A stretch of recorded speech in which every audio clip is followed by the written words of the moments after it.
योगी जी, मैं आपको देश की जनता की तरफ से धन्यवाद देता हूं कि सज्जन शक्ति की रक्षा करने के लिए धर्म के कर्तव्य के अनुसार आचरण करते हुए जो दुराचारी, दुर्जन और दुष्ट थे, जो गरीबों का शोषण कर रहे थे, जो अन्याय और अत्याचार कर रहे थे, गलत मार्ग से अवैध संपत्ति कमा रहे थे, उनके ऊपर आपने बुलडोजर घुमाकर देश में आदर्श प्रस्तावित किया। राजा ऐसा चाहिए जो अन्याय करने वाले को उखाड़ कर फेंकने वाला चाहिए, जो दुर्जनों को और दुष्ट लोगों का संहार करने वाला चाहिए। यही भगवान श्री कृष्ण में गीता में संदेश था। बुंदेलखंड और महाराष्ट्र का बहुत पुराना रिश्ता रहा है। हमारे सबके जीवन में बचपन से छत्रपति शिवाजी महाराज हमारे जीवन के आदर्श हैं और स्वाभाविक रूप से उनका वर्णन किया गया था। यशवंत, कीर्तिवंत, वरदवंत, सामर्थ्यवंत, जानता राजा, निश्चय का महामेरु, बहुत जनासी आधारु, अखंड स्थिति का निर्धारु, श्रीमंत योगी।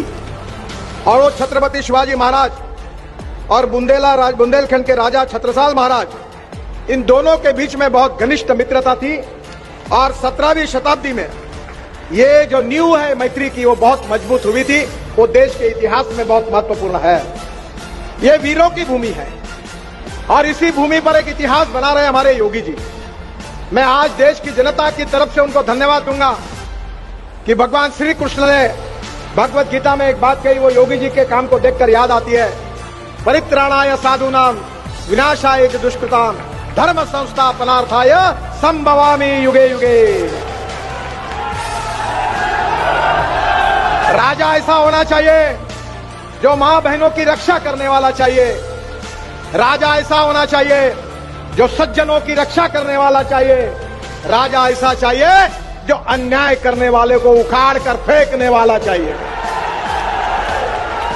जो दुर्जनों को और दुष्ट लोगों का संहार करने वाला चाहिए। यही भगवान श्री कृष्ण में गीता में संदेश था।